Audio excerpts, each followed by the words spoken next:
আসসালামু আলাইকুম ভিউয়ার্স, বরাবরের মধ্যে আজকে একটি ভিডিও নিয়ে আপনাদের সামনে আমি হাজির হয়েছি। আপনারা দেখছেন টু টিভি। বায়ুমণ্ডল নষ্ট হওয়ার কারণে আমাদের চারপাশে অনেক ক্ষয়ক্ষতি হয়ে যায়, এই যে ধুলাবালি উড়ে যাচ্ছে।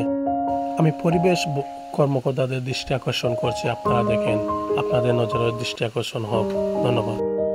বায়ুমণ্ডল নষ্ট হওয়ার কারণে আমাদের চারপাশ বায়ু দূষিত হয়, বাড়ি হয়ে যায়, গাছপালা তরুলতা সব কিছু অক্সিজেন থেকে বিরত থেকে ধুলাবালি আমাদের অনেক ক্ষতি করে। এই যে ভিডিও দেখছেন আপনারা, ধুলাবালি উড়ে যাচ্ছে, এগুলা বায়ুমণ্ডলের মধ্যে অ্যাডজাস্ট হয়ে আমাদের নাকে, গাছের পাতা লতায়, ঘর বাড়ি ইত্যাদি ইত্যাদি সব জায়গায় ধুলাবালি বিচরণ করে।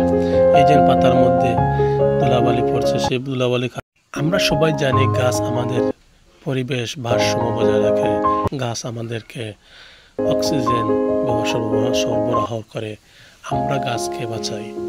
গাছের ধুলাবালি পড়ার পর গাছ ঠিক মতো অক্সিজেন আমাদেরকে দিতে পারে না, বিধায় আমরা সবাই সচেতন হই। পরিবেশ দূষণ যারা করছে তাদের বিরুদ্ধে আমরা সোচ্চার হই। পরিবেশ যারা কর্মকর্তা রয়েছেন তাদের দৃষ্টি আকর্ষণ করি।